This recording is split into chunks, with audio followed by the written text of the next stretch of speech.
So from the sounds of it, it sounds like you're asking about router on a stick. This is a setup where you can have multiple different interfaces that run on a single port. If you bear with me, I can show you the configuration in Cisco. And if you'd like to see how this is set up in pfSense or in Fortinet, just let me know and I could show you those configurations too.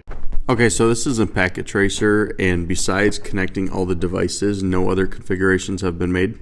Well, except I did apply IP addresses to the computers.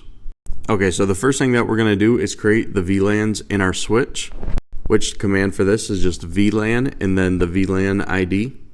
And then at this point you can assign a name to it, but I decided to just exit and leave it as the default name. So I created two VLANs, VLAN 10 and VLAN 20.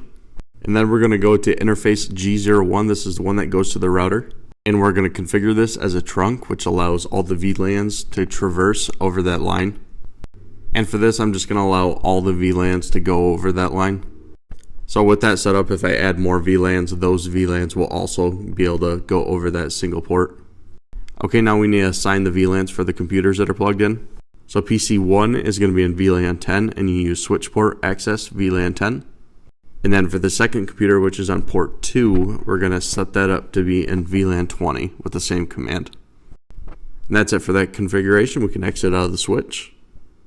Okay, so now in the router, we can go into the interface that is plugged into the switch, which is interface G00. So to create an interface, it would be G00.10 for VLAN 10. Now we have to encapsulate it. This is what allows it to see the VLAN tag. Once you do that, you can set an IP address. This IP address will be the default gateway for that VLAN. Now we're going to do the same thing for VLAN 20. We're going to do interface G00.20.